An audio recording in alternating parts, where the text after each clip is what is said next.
चलो આપણે કાલે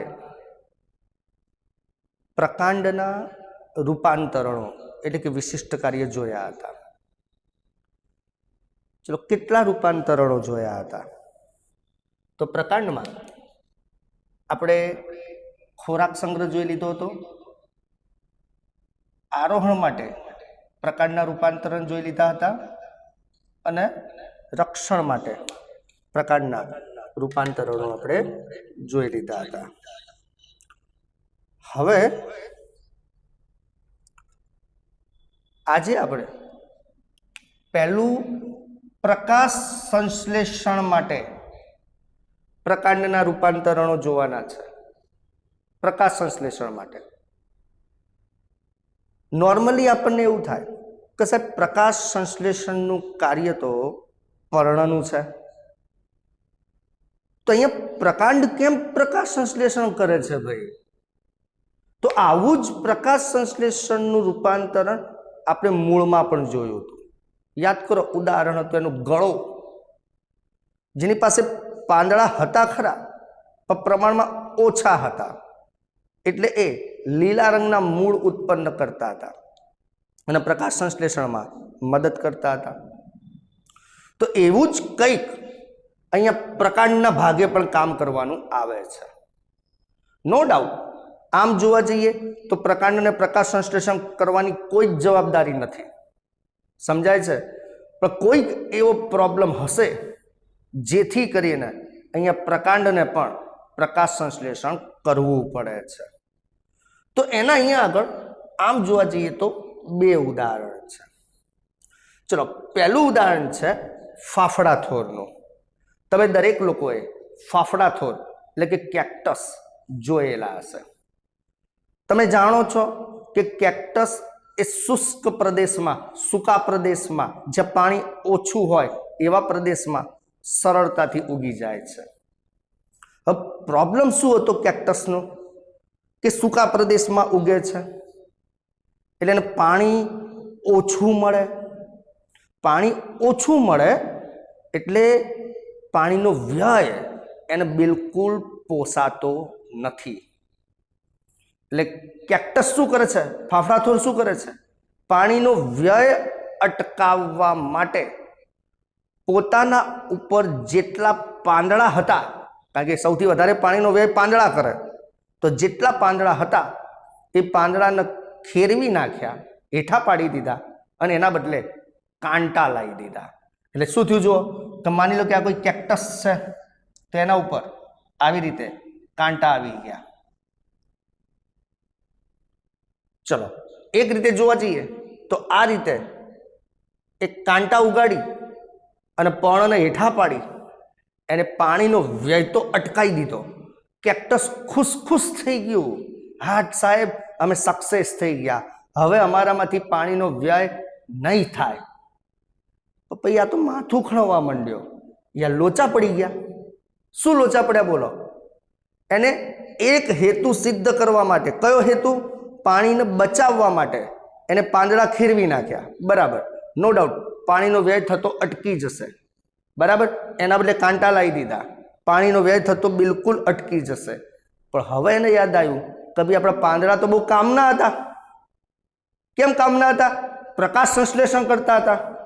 હવે પાંદડા તો ખેરવી નાખ્યા, તો પ્રકાશ સંશ્લેષણ કઈ રીતે થશે? તો એને પછી શું કર્યું? તો પોતાનું આ જે પ્રકાંડ છે એ પ્રકાંડને એકદમ ચપટું અને હરિત દ્રવ્યવાળું લીલું બનાવી દીધું. એટલે એના પ્રકાંડને, આ પ્રકાંડ છે એને ચપટું અને હરિત દ્રવ્યયુક્ત લીલું બનાવી દીધું અને જવાબદારી, પ્રકાશ સંશ્લેષણની જવાબદારી આ પ્રકાંડને આપી દીધી. તો ફાફડાથોર, જેને કેક્ટસ પણ કહેવાય, ઓપુન્ચિયા તરીકે પણ એને ઓળખવામાં આવે છે. તો ઓપુન્ચિયા કહીએ, કેક્ટસ કહીએ, ફાફડાથોર કહીએ, થોર કહીએ, તે બધામાં આવી રીતે લીલા રંગના ચપટા પ્રકાંડ વડે પ્રકાશ સંશ્લેષણ થાય છે. આમ કામ હતું પર્ણનું અને કર્યું પ્રકાંડે, એટલે આવા પ્રકાંડને પર્ણ સદૃશ્ય પ્રકાંડ તરીકે ઓળખવામાં આવે છે. બોલો ક્લિયર? આવું ને આવું જ કલક નામની એક વનસ્પતિ છે. કલક. તો કલક નામની વનસ્પતિમાં પણ પ્રકાંડ આવી રીતે લીલા રંગનું થઈ જાય છે અને લીલું થઈ અને પ્રકાશ સંશ્લેષણ કરે છે. આમ જે વનસ્પતિના પ્રકાંડ આવી રીતે લીલા રંગના બની અને પ્રકાશ સંશ્લેષણ કરતા હોય તો એ બધા જ પ્રકાંડને આપણે પ્રકાશ સંશ્લેષણ કરતું પ્રકાંડ એટલે કે પર્ણ સદૃશ્ય પ્રકાંડ કહી શકીએ છીએ. આવું ત્રીજું ઉદાહરણ છે યુફોર્બિયા વનસ્પતિનું. હવે યુફોર્બિયા વનસ્પતિ એટલે કોઈ એક વનસ્પતિ નથી, એક આખું વનસ્પતિનું કુળ છે જેનું નામ છે યુફોર્બિએસી કુળ. તમે હાલ યાદ રાખજો, યુફોર્બિએસી કુળ. અને યુફોર્બિએસી કુળમાં રહેલી તમામ વનસ્પતિને યુફોર્બિયા વનસ્પતિ કહેવાય. એનું પ્રકાંડ પણ લીલું, માંસલ અને નળાકાર બને છે. એટલે ધ્યાન રાખજો બેટા, કેક્ટસમાં, ઓપુન્ચિયામાં, કલક જેને કહીએ એમાં પ્રકાંડ ચપટું અને લીલું હોય છે, જ્યારે યુફોર્બિયામાં જે પ્રકાંડ છે એ માંસલ, નળાકાર અને લીલું હોય છે. અને આવા લીલા પ્રકાંડ એ પ્રકાશ સંશ્લેષણ કરે છે એટલે એને પર્ણ સદૃશ્ય પ્રકાંડ તરીકે ઓળખવામાં આવે છે. તો આખી હિસ્ટ્રી મેં સમજાવી દીધી. તો જો બેટા, ખોરાક સંગ્રહ કાલે ભણ્યા, આરોહણ કાલે ભણ્યા, રક્ષણ કાલે ભણ્યા, પ્રકાશ સંશ્લેષણ હાલ ભણ્યા. તો પ્રકાશ સંશ્લેષણમાં શું થાય છે? તો હરિતદ્રવ્યયુક્ત લીલા રંગનું પ્રકાંડ બની જાય છે. બરાબર? એનું પહેલું ઉદાહરણ છે ફાફડા થોર, જેને ઓપુન્ચિયા પણ કહેવાય, એને કેક્ટસ પણ કહેવાય. શુષ્ક પ્રદેશમાં ઉગે છે એટલે એના પાંદડાને ખેરવી નાખે છે. એટલે હવે પ્રકાશ સંશ્લેષણની જરૂરિયાત પૂરી કરવા એના પ્રકાંડને એ ચપટા અને લીલા રંગના બનાવી દે છે અને એ પ્રકાંડની મદદથી પ્રકાશ સંશ્લેષણ કરે છે. એને પર્ણ સદૃશ્ય પ્રકાંડ કહેવાય. બીજું ઉદાહરણ છે કલકનું. તો કલક પણ પર્ણ સદૃશ્ય પ્રકાંડ છે. અને ત્રીજું ઉદાહરણ છે યુફોર્બિયા. યુફોર્બિયાની હિસ્ટ્રી મેં કીધી. યુફોર્બિયા એ કોઈ એક વનસ્પતિ નથી, આખું કુળ છે, યુફોર્બિએસી કુળ. અને એમાં રહેલી તમામ વનસ્પતિ યુફોર્બિયા પ્રકારની વનસ્પતિ કહેવાય. એનું પ્રકાંડ પણ લીલું, માંસલ અને નળાકાર બની જાય છે. અને લીલા રંગનું હોવાથી એ પ્રકાશ સંશ્લેષણ કરે છે એટલે એને પર્ણ સદૃશ્ય પ્રકાંડ કહેવાય. આમ જે પ્રકાંડ પ્રકાશ સંશ્લેષણ કરે એ પ્રકાંડને પર્ણ સદૃશ્ય પ્રકાંડ કહેવાય. તો જોયું બેટા, કામ હતું પર્ણનું, કર્યું પ્રકાંડે. એટલે ચોથું રૂપાંતરણ અહીંયા પ્રકાશ સંશ્લેષણ પણ આપણે પૂરું કરીએ છીએ. તો ચલો બેટા, ક્લિયર થઈ ગયું છે? આનામાં જવાબ આપી દો.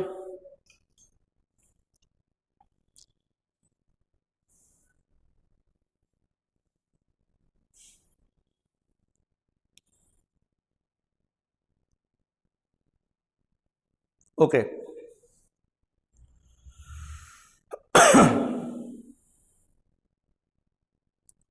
સારું. ચલો પહેલા આટલે સુધી પહેલા સ્ક્રીનશોટ લઈ લો, પછી ઉપરનું ભૂસી દઈએ કારણ કે આકૃતિ દોરવા માટે જગ્યા જોઈશે.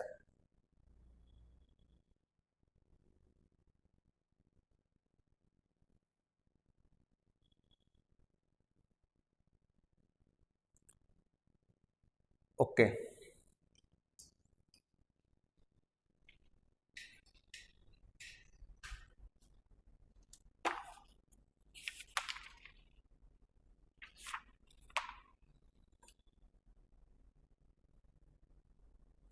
જો બેટા, આ કલક લખેલું છે મેં, એ હાલ અહીંયા હું સાઈડમાં લખું છું, એની જરૂર પડવાની છે પાછળથી. કલક શું છે? પ્રકાશ સંશ્લેષણ કરતું પ્રકાંડ છે.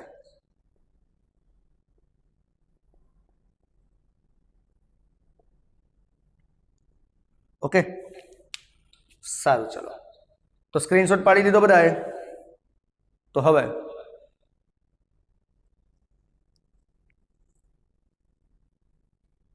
આગળ એનું બીજું એક વિશિષ્ટ કાર્ય જોઈએ આપણે. તો ચલો, બીજું વિશિષ્ટ કાર્ય છે વાનસ્પતિક પ્રજનન. એને અંગ્રેજીમાં કહેવાય વેજીટેટિવ પ્રોપેગેશન, વાનસ્પતિક પ્રજનન. ચલો બેટા પહેલા તો વાનસ્પતિક પ્રજનનનો મતલબ સમજી લો. તો પહેલા તો તમે જે પ્રજનન ભણેલા છો એ બે પ્રકારના ભણેલા છો, અલિંગી અને લિંગી, કે જેમાં એક જ પિતૃ હોય અને એમાંથી સીધો જ નવો સજીવ બની જાય તેને અલિંગી પ્રજનન કહેવાય છે. દાખલા કે ગુલાબ છે, એની ડાળી કાપી લીધી, જમીનમાં ઉગાડી દીધી અને નવું ગુલાબ બની ગયું, તે એક પ્રકારનું અલિંગી પ્રજનન છે, કારણ કે એમાં બે પિતૃની જરૂર પડતી નથી. તમે 10માં ભણીને આવ્યા છો. જ્યારે લિંગી પ્રજનનમાં નર અને માદા બે જોઈએ, બંનેના જન્યુ વચ્ચે ફલન થાય, ફલન થઈને ફલિતાંડ બને, ફલિતાંડના વિકાસથી પછી નવો સજીવ બને, તેને લિંગી પ્રજનન કહેવાય. તો આપણે 10મા ધોરણમાં બે પ્રકારના પ્રજનન ભણીને આવેલા છીએ, અલિંગી પ્રજનન અને લિંગી પ્રજનન. તો આવડી નવું પ્રજનન કયું આવ્યું? વાનસ્પતિક પ્રજનન. એટલે આ ભાઈ વાનસ્પતિક પ્રજનન એ ખરેખર વનસ્પતિમાં થતું અલિંગી પ્રજનનનો જ પ્રકાર છે. એટલે કે ખરેખર આ અલિંગી પ્રજનન જ છે, પણ વનસ્પતિમાં જ્યારે એમાં ઉચ્ચ કક્ષાની વનસ્પતિમાં જ્યારે અલિંગી પ્રજનન થાય તો એને વાનસ્પતિક પ્રજનન કહેવાય. એનો મતલબ શું હું કહું તો વનસ્પતિના કોઈ ભાગમાંથી જ આખી વનસ્પતિ બની જાય. જગ્યાએ ગુલાબનું ઉદાહરણ આપ્યું તો ગુલાબમાં શું થયું? તમે એની ડાળી કાપી લીધી, કલમ કરી કહેવાય, ડાળી કાપી દીધી, કલમ કરી અને આપણા કુંડામાં, આપણા બગીચામાં ઉગાડી તો ગુલાબ ઉગી ગયું. તો શું થયું? નવું ગુલાબ કઈ રીતે ઉગ્યું? તો જૂના ગુલાબના પ્લાન્ટને જ કાપી, જૂના ગુલાબના જ ભાગમાંથી નવું ગુલાબ નિર્માણ થઈ ગયું. તો આવા અલિંગી પ્રજનનને વાનસ્પતિક પ્રજનન કહેવાય. તો વાનસ્પતિક પ્રજનનનો મતલબ ખબર હોય જોઈએ. તો એક જ વાક્યમાં કહેવું એવું કહેવાય કે એવા પ્રકારનું અલિંગી પ્રજનન કે જે ઉચ્ચ કક્ષાની વનસ્પતિમાં થતું હોય અને વનસ્પતિના જ કોઈ ભાગમાંથી નવી વનસ્પતિ ઉત્પન્ન થઈ જતી હોય, તો એવા અલિંગી પ્રજનનને વાનસ્પતિક પ્રજનન કહેવાય. તો અહીંયા જે પ્રકાંડ છે એ પ્રકાંડ વાનસ્પતિક પ્રજનન પણ કરે છે. જોજો કઈ કઈ રીતે કરે છે. તો પહેલો પ્રકાર છે ભૂસ્તારી રીતે, બીજો પ્રકાર છે વિરોહ દ્વારા, ત્રીજો છે ભૂસ્તારિકા દ્વારા અને ચોથો છે પર્ણપ્રોહ અથવા અધોભૂસ્તારી દ્વારા. બેટા ધ્યાન રાખજો, બધામાં માઇક્રો ડિફરન્ટ છે, બહુ ઓછો ફેર છે, મિક્સ થઈ જશે. બરાબર બેટા? તો ચલો પહેલા તો વાનસ્પતિક પ્રજનનનો મતલબ સમજી લો. હું ફરીથી કહું છું કે વાનસ્પતિક પ્રજનન એટલે એક પ્રકારનું વનસ્પતિમાં થતું અલિંગી પ્રજનન જ છે કે જેમાં વનસ્પતિના કોઈ એક ભાગમાંથી સમગ્ર નવી વનસ્પતિનું સર્જન થઈ જાય, તેને વાનસ્પતિક પ્રજનન કહેવાય. જે કે ગુલાબની ડાળી કાપી, કલમ કરી, જમીનમાં ઉગાડી, નવું ગુલાબ તૈયાર થઈ ગયું, તો એક પ્રકારની વાનસ્પતિક પ્રજનનની પદ્ધતિ છે, જેમાં પ્રકાંડ દ્વારા 4 રીતે વાનસ્પતિક પ્રજનન થાય છે: ભૂસ્તારી, વિરોહ, ભૂસ્તારિકા અને પર્ણપ્રરોહ અથવા તો અધોભૂસ્તારી. ચલો સૌથી પહેલા હું ભૂસ્તારી પ્રકારથી તમને વાનસ્પતિક પ્રજનન સમજાવું. બરાબર? બધા ધ્યાન રાખજો. ચલો તમે તમારી સોસાયટીના બગીચામાં પેલું લોન ઉગાડતા જોયેલી હશે. હવે સોસાયટીના કોમન પ્લોટમાં લોન ઉગાડે છે ને, એ તમે કદાચ જોયેલી હશે. ના જોઈ હોય તો કોઈ જગ્યાએ લોન હવે ઉગાડતા હોય તમારી નજર પડે તો તમારે ધ્યાનપૂર્વક જોવાની કે લોકો કઈ રીતે ઉગાડે છે.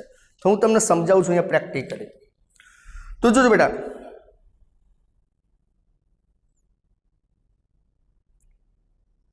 માની લો કે આ આપણો બગીચો છે અને આ બગીચામાં મારે લોન ઉગાડવી છે, તો એના માટે માળી શું કરશે?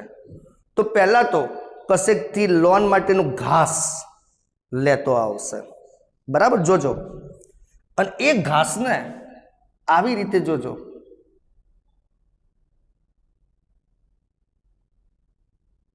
જમીનમાં છૂટું છૂટું ઉગાડશે. કશેકથી આવા ઘાસ લેતો આવશે અને એ ઘાસને જમીનમાં આવી રીતે છૂટું છૂટું ઉગાડશે. એટલે આપણે અહીંયા જમીનનો એક બીજો ટુકડો પસંદ કરીએ. ચલો, ત્યાં શું કર્યું જુઓ, તો ઘાસ ઉગાડ્યું પણ છૂટું છૂટું ઉગાડ્યું. આ એના તંતુમય મૂળ છે. ચલો, ઘાસ ઉગાડ્યું પણ છૂટું છૂટું ઉગાડ્યું. તો માળી છે એ શું કરે છે? કશેકથી ઘાસ લેતો આવે છે, સરસ મજાનો બગીચો બનાવવો છે, તો ઘાસ ઉગાડશે ખરો બગીચામાં, પણ આવી રીતે છૂટું છૂટું ઉગાડશે. અને પછી શું કરશે ખબર છે? એ બગીચામાં પાણીની પાઇપ નળ ચાલુ કરી મૂકી દેશે. બસ, માળીનું કામ પૂરું. એટલે હવે આખા બગીચામાં પાણી પાણી પાણી પાણી થઈ જશે. કારણ કે આ ઘાસને જેટલું વધારે પાણી મળે એટલું વાનસ્પતિક પ્રજનન ઝડપી અને એટલું સારું થાય. એટલે આને પુષ્કળ પાણી આપવું પડશે. એટલે 2 સ્ટેપ થયા. પહેલા સ્ટેપમાં માળી કશેકથી ઘાસ લઈ આવ્યો અને એ ઘાસને બગીચામાં લોન તરીકે છૂટી છૂટી ઉગાડી દીધી. અને પછી બીજા સ્ટેપમાં એને પુષ્કળ પ્રમાણમાં પાણી આપ્યું. હવે શું થવાનું છે? તો પુષ્કળ પાણી મળતા આ જે ઘાસનું ભૂગર્ભીય પ્રકાંડ હતું, જો ભૂગર્ભીય પ્રકાંડને હું થોડું જાડું કરીને તમને બતાવું છું જેથી તમે ઓળખી શકો. ચલો, આ ભૂગર્ભીય પ્રકાંડ. ભૂગર્ભીય પ્રકાંડ એટલે કે જમીનમાં રહેલું પ્રકાંડ. જે આ ભૂગર્ભીય પ્રકાંડ હતું એ પોતાની અંદરથી એક પાર્શ્વીય શાખા નું સર્જન કરશે. તો આ ભૂગર્ભીય પ્રકાંડ એ પાર્શ્વીય શાખાઓનું નિર્માણ કરશે. તો જોજો બેટા, આ ભૂગર્ભીય પ્રકાંડમાંથી એક પાર્શ્વીય શાખા, પાર્શ્વ એટલે આજુબાજુથી ઉત્પન્ન થતી એક શાખાનું નિર્માણ કર્યું અને એ શાખા જમીનને સમાંતર વિકસશે. ચલો, જમીનને સમાંતર વિકસી અને પછી જમીનના સંપર્કમાં આવશે. એટલે જ્યાં સંપર્કમાં આવશે ત્યાં નવું ઘાસ ઉગી જશે. એ જ ઘટના અહીંયા થશે. પછી જો જમીનને ઉપર તરફ આ રીતે સમાંતર એક પાર્શ્વીય શાખા ઉદ્ભવી, એ પાર્શ્વીય શાખા પાછી જમીનને સંપર્કમાં આવી, જ્યાં જમીનને સંપર્કમાં આવશે ત્યાં નવું ઘાસ ઉગી જશે. એ જ રીતે અહીંયા જુઓ, અહીંથી પણ જમીનની ઉપર સમાંતર નવી શાખા, પાર્શ્વીય શાખા ઉત્પન્ન થઈ, એ જમીનના સંપર્કમાં આવી, જ્યાં સંપર્કમાં આવશે ત્યાં નવું ઘાસ ઉગી જશે. એ જ રીતે અહીંથી પણ એ પાર્શ્વીય શાખા ઉત્પન્ન થઈ ભૂગર્ભીય પ્રકાંડમાંથી અને એ શાખા જમીનના સંપર્કમાં આવશે, જ્યાં સંપર્કમાં આવશે ત્યાં નવું ઘાસ ઉગી જશે. એટલે વિચારો તમે, જેટલું પાણી વધારે મળશે એટલા દરેકે દરેક જે એને ઘાસના પ્લાન્ટેશન કર્યા હતા એમાંથી અહીં પાર્શ્વીય શાખા ઉત્પન્ન થઈ, જમીનની ઉપર તરફ સમાંતર વિકસી અને જમીનના સંપર્કમાં આવી ત્યાં નવો પ્લાન્ટ ઉગાડી દે છે. એટલે આપણે પહેલા અહીંયા 1, 2, 3 જ પ્લાન્ટ ઉગાડ્યા હતા, તો 3માંથી તમે જોઈ શકો છો ઘણા બધા પ્લાન્ટ તૈયાર થઈ ગયા. તો શું થયું? તો જમીનના ઉપરના સ્તરે સ્તરે આવી પાર્શ્વીય શાખા ઉત્પન્ન થાય છે. હા, ઉત્પન્ન થઈ છે ભૂગર્ભીય પ્રકાંડમાંથી, સમજો. પણ ભૂગર્ભીય પ્રકાંડમાંથી ઉત્પન્ન થઈ અને જમીનને બહાર આવી, જમીનને સમાંતર વિકસી અને નવો પ્લાન્ટ બનાવી દીધો. અને આનો અનુભવ કરવો હોય ને તો હું તમને સમજાવું શું કરવાનું. તો કોઈ પણ બગીચામાં જાઓ અને પલાંઠી વાળીને બેસો એટલે આપણી આંગળી જે છે ને એનાથી જમીન ખોતરવાનો પ્રયત્ન કરવાનો. તો શું થશે? તમારી આંગળી જે છે ને એ આ જે જમીનને સમાંતર શાખા પ્રસરી હતી ને એમાં ફસાશે. એટલે એના પરથી સાબિત થાય છે કે હા, જમીનને સમાંતર આવી એક પાર્શ્વીય શાખા પ્રસરી છે. એટલે હવે જ્યારે પણ બગીચામાં જાઓ ત્યારે શું આ રીતે જ એક ઘાસનું પ્લાન્ટેશન થયું છે એ ચેક કરવું હોય તો આપણી આંગળીથી જમીનને સહેજ ખોતરવાની. ખ્યાલ આવે છે ને? એટલે તમારી આંગળી છે ને એ પેલી સમાંતર વિકસેલી શાખામાં ફસાઈ જશે. એટલે એનાથી સાબિત થાય છે કે હા, જમીનને સમાંતર આવી એક શાખા વિસ્તરી છે. એટલે જમીન એટલે ભૂ અને સમાંતર એટલે એના સ્તરે સ્તરે, એટલે આવા પ્રજનનને ભૂસ્તરી, જમીનના સ્તરે સ્તરે વિકસી એવું કહેવાય. એટલે જ આ પદ્ધતિને ભૂસ્તરી પદ્ધતિ કહેવાય છે. પણ આમાં એક પ્રોબ્લેમ છે કે આ ભૂગર્ભીય પ્રકાંડ વિકસી અને જ્યારે આગળ વધે છે ત્યારે પ્રોબ્લેમ શું છે ખબર છે? કે એ નવા જીવંત ભાગો તરફ, જેના બાયોલોજીની ભાષામાં કહેવાય નવા નિકેતો તરફ પ્રસરણ પામે છે. એને જીવંત ભાગો તરફ પ્રસરણ પામે છે. નવી શાખા જે ઉત્પન્ન થશે ને એ આગળ વધશે તો નવા નિકેતો તરફ, નવા જીવંત ભાગો તરફ આગળ વધશે. અને જેમ જેમ આગળ વધશે એમ એમ પાછળનું જે ઘાસ છે, જે જૂના ભાગો છે એ સુકાતા જશે, એનો નાશ થતો જશે. એટલે તમે જોજો અમુક બગીચામાં અમુક લોન લીલીછમ દેખાય છે અને બાકીની લોન પીળી પડી ગઈ હોય છે, સુકાઈ ગઈ હોય છે. તો એના કારણે કે જે નવું સર્જન થયું છે એ નવા અને જીવંત નિકેતો તરફ આગળ વધે છે અને જૂના ભાગો સુકાતા જાય છે. તો જૂના ભાગોને સુકાવા ના દેવા હોય તો માળીએ શું કરવું પડશે? તો સતત પાણી આપતા રહેવું પડશે. એટલે નહીં કહેતા બગીચો મેન્ટેન કરવો બહુ અઘરો છે, ટાઈમસર પાણી આપતા રહેવું પડે. તો હવે જો મેં પહેલાં પ્રેક્ટિકલી નોલેજ આપી દીધું કે આપણે કોઈ બગીચામાં લોન ઉગાડવી છે, પહેલાં પ્રેક્ટિકલી સમજો, પછી ચોપડીની વાક્ય રચના યાદ રહેશે. બરાબર? કે ભાઈ આપણે લોન ઉગાડવી છે તો એના માટે માળી કશેકથી ઘાસ લાવશે,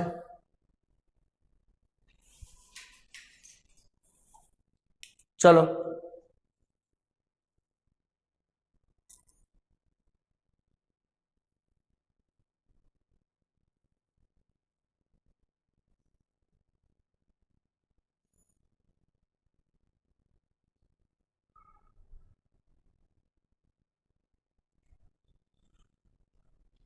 તો જો બેટા, અહીંયા આપણે વાત કરતા હતા એમ કે તમારે વાનસ્પતિક પ્રજનન કમ્પ્લીટલી સમજવું હોય તો પહેલાં પ્રેક્ટિકલી સમજી લો. એક માળી હતો, એને બગીચો મસ્ત બનાવવો હતો તો એના માટે લોન ઉગાડવી હતી. તો કશેકથી એ ઘાસ લેતો આવ્યો, એ ઘાસને એને પહેલાં છૂટું છવાયું ઉગાડ્યું અને પછી સતત પાણી આપ્યું. એટલે એના કારણે એમાંથી સર્જાતા નવા ભાગો એ અન્ય પ્લાન્ટના નવા ભાગો તરફ પ્રસરણ કરે છે, નવા નિકેતો તરફ પ્રસરણ કરે છે અને નવી પાર્શ્વીય શાખા ઉત્પન્ન કરે છે, જે જમીનના સંપર્કમાં આવે એટલે ત્યાં નવો પ્લાન્ટ બની જાય છે. બરાબર? હા, પણ એક પ્રોબ્લેમ છે કે એના જે જૂના ભાગો છે એ નાશ પામતા જાય છે. એટલે એને નાશ પામતા અટકાવવા હોય તો સતત પાણી આપતા રહેવું પડે. આમ ઉત્પન્ન થયેલી જે પાર્શ્વીય શાખા છે એ શાખા ભૂગર્ભીય પ્રકાંડમાંથી ઉત્પન્ન થઈ છે.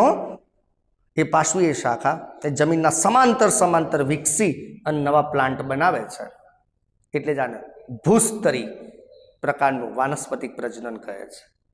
તો કોઈ પણ જાતનું ઘાસ હોય, પછી એ દુર્વા ઘાસ હોય, પછી સાયનોડોન નામનું ઘાસ હોય, બરાબર? તો દુર્વા ઘાસ હોય, સાયનોડોન નામનું ઘાસ હોય, એમને એમ ઘાસ લખ્યું હોય, બ્રાહ્મી, અબૂટી અને સ્ટ્રોબેરી, આ બધા જ પ્લાન્ટમાં ભૂસ્તારી પ્રકારે વાનસ્પતિક પ્રજનન થાય છે. બેટા ઉદાહરણ ખાસ યાદ રાખજો. કોઈ પણ પ્રકારનું ઘાસ, પછી એ નોર્મલ ઘાસ હોય કે સાયનોડોન ડેક્ટિયોલોન નામનું ઘાસ હોય, આ ઉપરાંત બ્રાહ્મી છે, અબૂટી છે, સ્ટ્રોબેરી છે, આ બધામાં ભૂસ્તારી પદ્ધતિથી વાનસ્પતિક પ્રજનન થાય છે. અને કઈ રીતે થાય છે? જો બોર્ડ ઉપર લખ્યું છે. હવે વનસ્પતિના ભૂગર્ભીય પ્રકાંડ, જો અહીંયા આકૃતિમાં જુઓ, વનસ્પતિના ભૂગર્ભીય પ્રકાંડ છે. એ ભૂગર્ભીય પ્રકાંડ એ કઈ તરફ પ્રસરણ પામશે? તો નવા નિકેત અથવા જીવંત ભાગો તરફ પ્રસરણ પામશે. હા, ચોપડીમાં નથી લખ્યું કે જમીનને સમાંતર પ્રસરણ પામે, પણ મેં તમને કહી દીધું છે કે વનસ્પતિના ભૂગર્ભીય પ્રકાંડ એ નવા નિકેત કે જીવંત ભાગો તરફ પ્રસરણ પામશે. સામે જૂના ભાગોનો નાશ પણ થતો જશે, અને નાશ થતો અટકાવવો છે તો સતત પાણી આપતા રહેવું પડે. ઓકે, ચલો બેટા, ચોપડીમાં બહુ જ શોર્ટમાં આપી દીધું છે, આપણે ડિટેલમાં સમજાવ્યું. તો ચલો, ક્લિયર થઈ ગયું? આનામાં જવાબ આપો જલ્દી. ઓકે, તો ચલો સ્ક્રીનશોટ પાડવો જ પાડી લો જરા.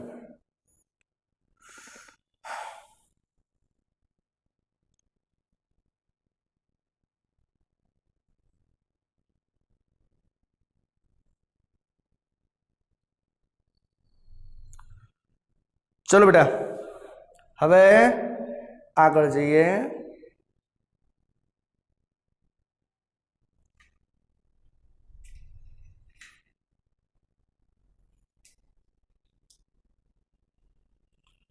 સ્ક્રીનશોટ લઈ લેજો, ફરીથી એકવાર કહું છું. ચલો, વાનસ્પતિક પ્રજનનમાં હવે બીજો પ્રકાર છે વિરોહ. ચલો, એમાં કેવું થાય? તો ચલો, આ જમીન છે, બરાબર, અને એ જમીનમાં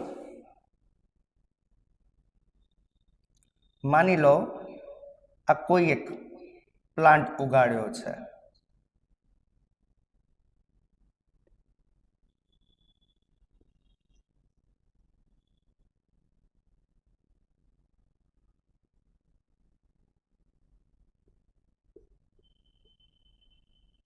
આ એના મૂળ, આ એનું પ્રકાંડ, આ પ્રકાંડ છે.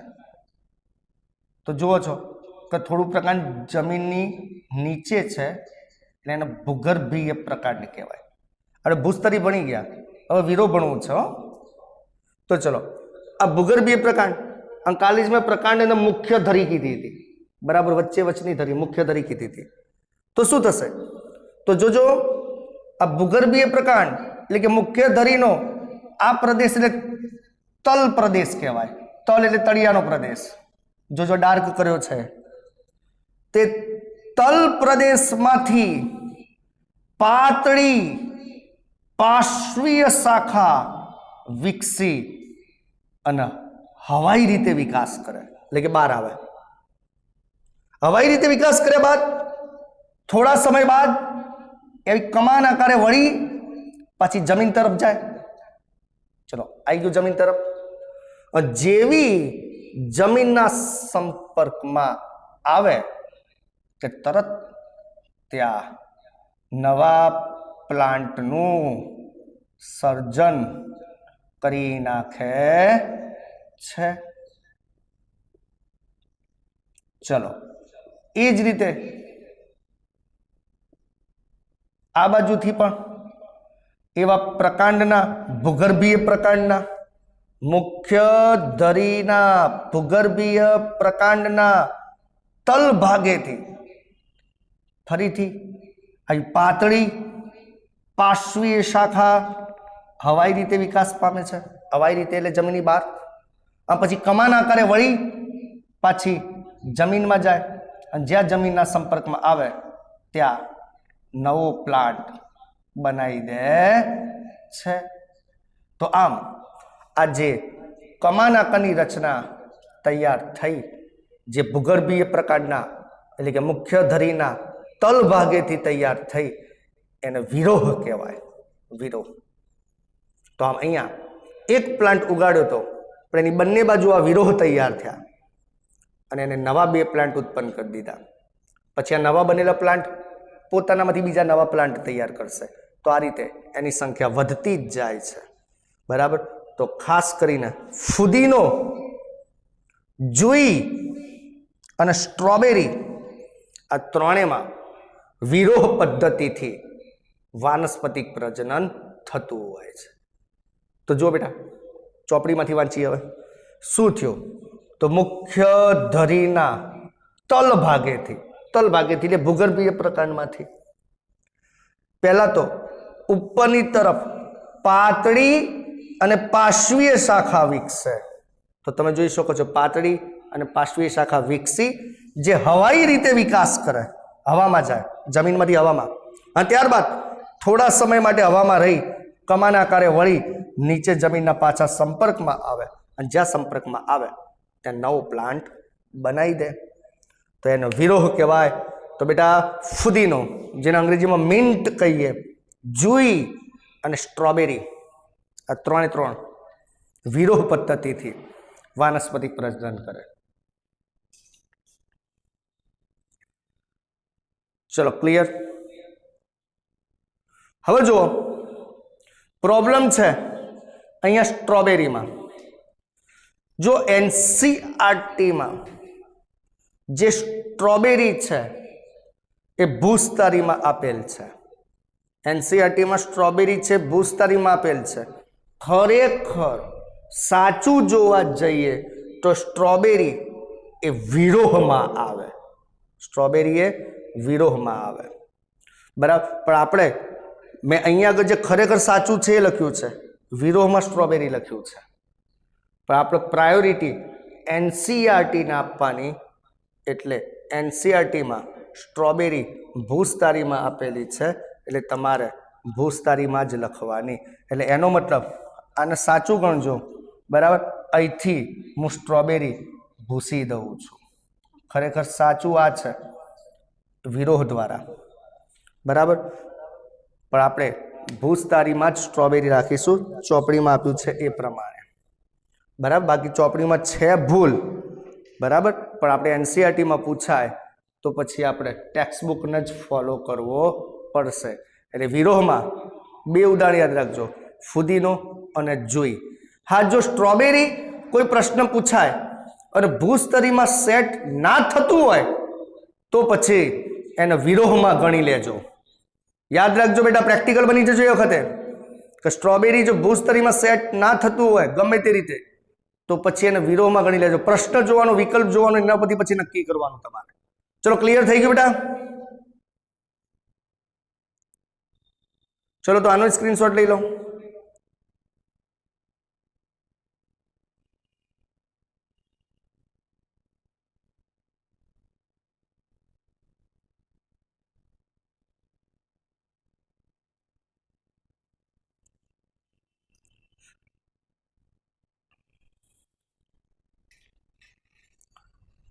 ચલો જલ્દી, તમારી લિંક તૈયાર થઈ ગઈ છે ટેસ્ટની.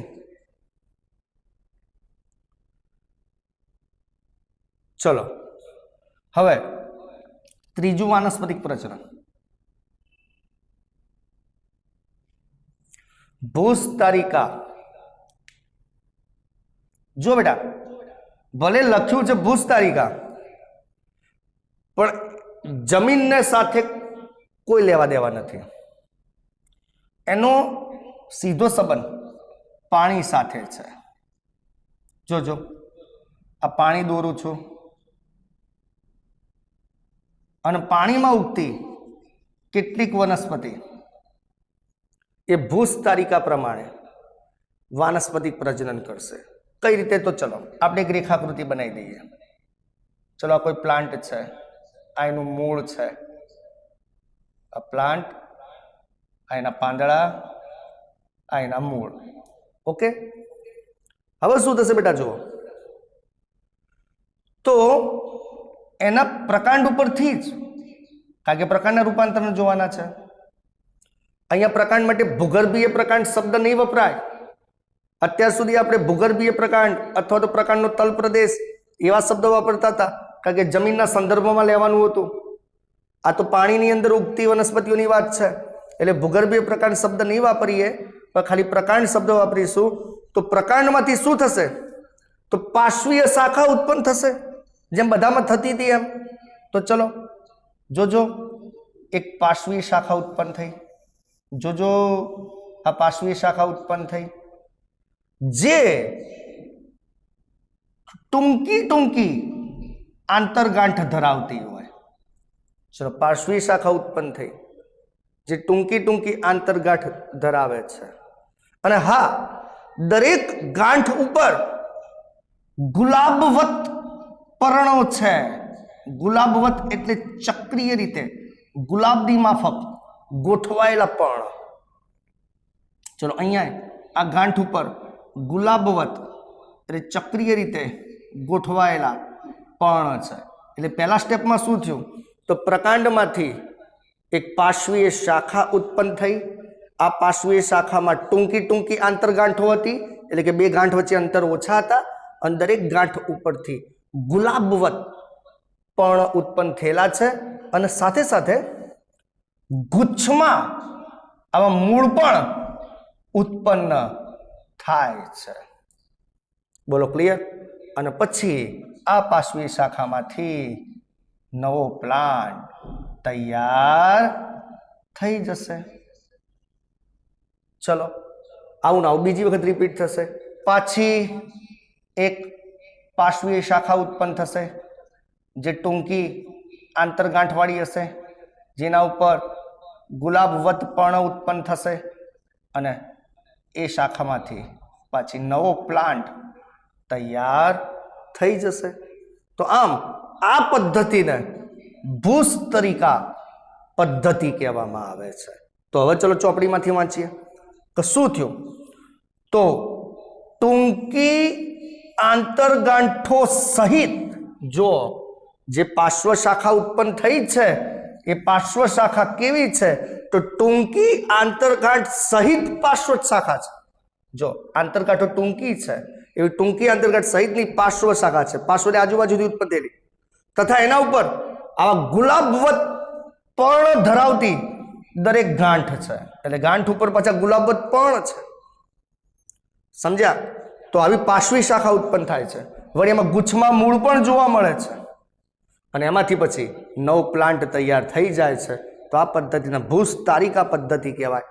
ખાસ કરીને પાણીમાં ઉગતી જે જળ શૃંખલા નામની વનસ્પતિ છે, જેને પિસ્ટિયા તરીકે ઓળખવામાં આવે, અને જળ કુંભી નામની વનસ્પતિ છે, જેને આઇકોનિયા તરીકે ઓળખવામાં આવે. તો આવી વનસ્પતિ ભૂસ્તરિકા પદ્ધતિથી પોતે વાનસ્પતિક પ્રજનન કરે છે. એટલે બેટા દરેકમાં ધ્યાન રાખજો કે ભાઈ ભૂસ્તરી પદ્ધતિ હતી પહેલી, બરાબર. એની અંદર નવા નિકેતો કે તો જીવંત ભાગો તરફ પાર્શ્વ શાખા વિકસે છે, જૂના ભાગો નાશ પામે છે.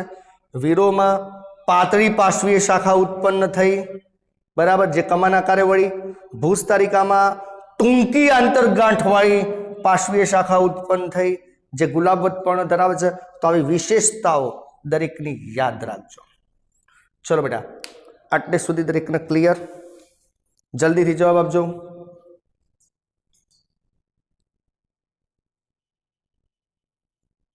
ઓકે, સારું. ચલો,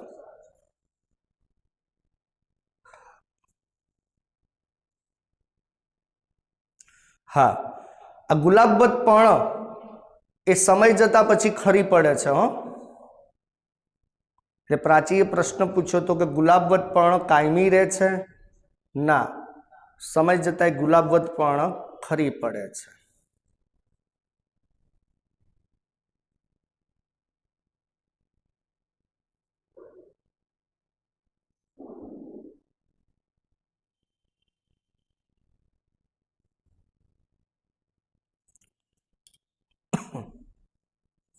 ચલો બેટા, હવે કોઈને સ્ક્રીનશોટ પાડવો હોય તો પાડી લેજો.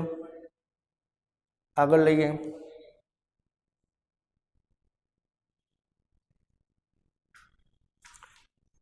છેલ્લો પ્રકાર વાનસ્પતિક પ્રજનનનો અધોવોસ્તારી. ઘણા લોકો એને પર્ણપ્રરોહ પણ કહેતા હોય છે. ચલો, અધોવોસ્તારી એમાં શું થશે?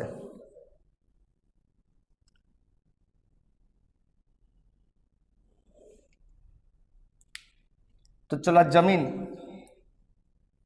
બરાબર. ચલો, જમીનમાં કોઈ આવો પ્લાન્ટ મેં ઉગાડ્યો છે, આ એના મૂળ છે. તેમાં શું થવાનું છે જુઓ તો મુખ્ય પ્રકાંડ છે, આ મુખ્ય પ્રકાંડ, આ એના પાંદડા. તો મુખ્ય પ્રકાંડના તલ પ્રદેશથી જોજો વીરોમાં પણ મુખ્ય પ્રકાંડનો તલ ભાગ આવ્યો હતો અને અહીંયા પર્ણપ્રરોહમાં પણ મુખ્ય પ્રકાંડનો તલ ભાગ આવ્યો. બરાબર.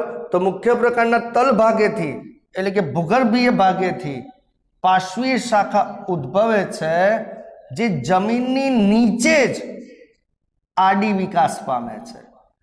જોજો બેટા, પેલી ભૂસ્તરી હતું એમાં જમીનની ઉપર વિકાસ પામતું હતું, અહીંયા જમીનની નીચે આડી વિકાસ પામે છે અને પછી થોડી ત્રાંસી થઈ અને જમીનના સંપર્કમાં આવશે અને જ્યાં સંપર્કમાં આવશે ત્યાં પછી નવો પ્લાન્ટ ઉત્પન્ન કરી દેશે.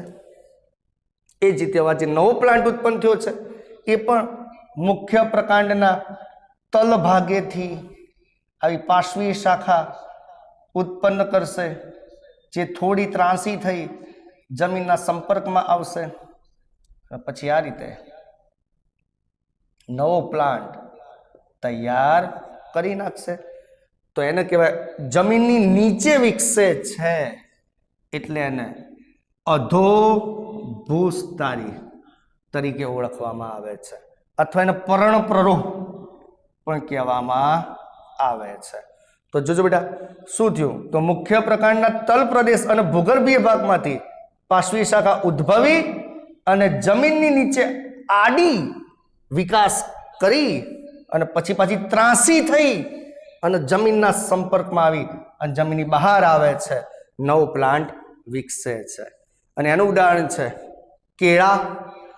જો ગઈકાલે પણ કેળાનું ઉદાહરણ આવ્યું હતું, નોટમાં જોઈ લેજો. અનાનસ અને ગુલદાઉદી, જેને અંગ્રેજીમાં કહેવાય ક્રાયસેન્થેમમ નામનો પ્લાન્ટ, તે બધામાં અધોભૂસ્તરી એટલે કે પર્ણપ્રરોહ પદ્ધતિથી વાનસ્પતિક પ્રજનન થાય છે. તો ચલો બેટા, બધાને ક્લિયર થઈ ગયું?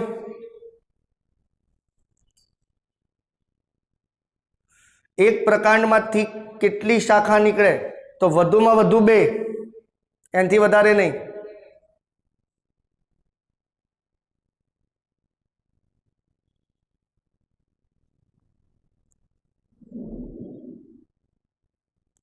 ઓકે. જો બેટા આજે થોડું સ્પીડમાં ચલાવ્યું છે કારણ કે ટેસ્ટ લેવાનું છે પાછળ, તો આટલે સુધી કોઈને સ્ક્રીનશોટ પાડવો હોય તો પાડી લેજો. છેલ્લું એક એક્સ્ટ્રા રૂપાંતરણ આપણે જોવાનું છે.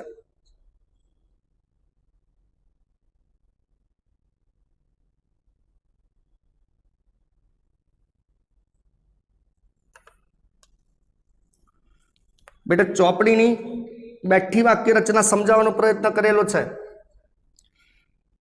ટેસ્ટ આપ્યા પછી આજનું લેક્ચર જે થયું છે એ કમ્પ્લીટલી ટેક્સ્ટ બુકમાંથી વાંચી લેજો, નહીં તો વાક્ય રચના 2-3 દિવસ પછી ભૂલી જશો તમે.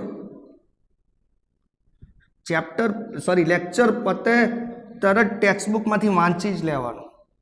અને હા, જે તે પ્લાન્ટના નામ અંદર આપેલા હોય અંગ્રેજી નામ એ પણ ફરજિયાત તૈયાર કરજો.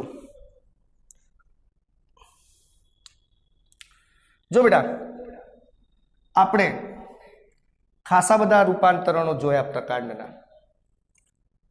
જો પહેલું જોયું ખોરાક સંગ્રહ, બીજું જોયું આરોહણ, ત્રીજું જોયું રક્ષણ, ચોથું જોયું પ્રકાશ સંશ્લેષણ, અને પાંચમું જોયું વાનસ્પતિક પ્રજનન. હવે હું તમને એક કરતા વધારે હેતુ માટે રૂપાંતરણ થયું હોય એવું એક છેલ્લું ઉદાહરણ આપી દઉં. નંબર 6, ખોરાક સંગ્રહ અને વાનસ્પતિક પ્રજનન. એક જ પ્લાન્ટમાં 2 રૂપાંતરણ થાય. જોજો બેટા, અને એની અંદર 2 ઉદાહરણ છે, ખોરાક સંગ્રહ અને વાનસ્પતિક પ્રજનન. 2 ક્રિયા એક સાથે કરતા હોય તેમાં 2 ઉદાહરણ છે. ચલો, પહેલું છે રામબાણ. ઘણા લોકો એને કેતકી તરીકે પણ ઓળખે છે. અને બીજું ઉદાહરણ છે કનક, જેને ઘણા લોકો ડાયસ્કોરિયા તરીકે ઓળખે છે. જોજો બેટા, આગળ કલક આવ્યું હતું, મેં એટલે જ કીધું હતું કલક. યાદ રાખવાનું છે, જે પ્રકાશ સંશ્લેષણ કરતું પ્રકાંડ છે આ કનક છે.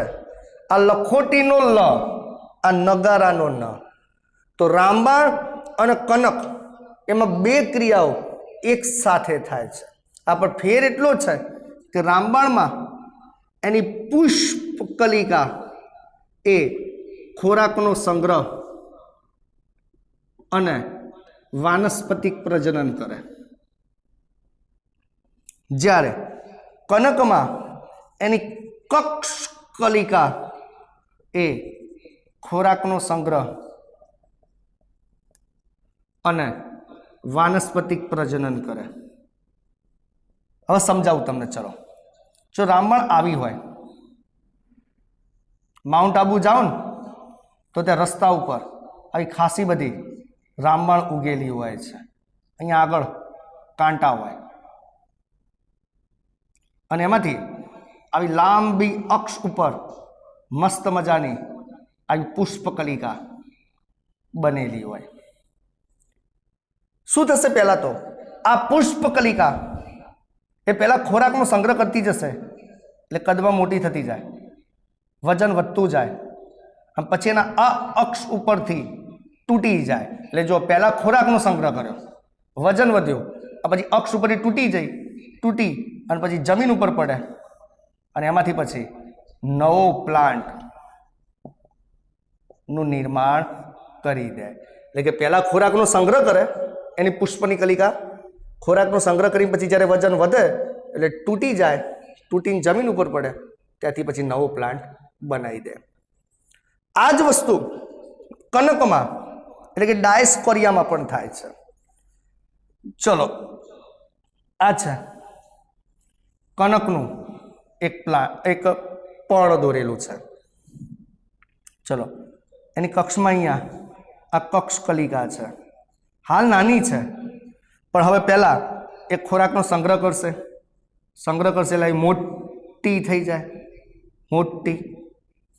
મોટી થઈ જાય એટલે એની કક્ષ કલિકા ને પ્રકલિકા પણ કહેવામાં આવે છે.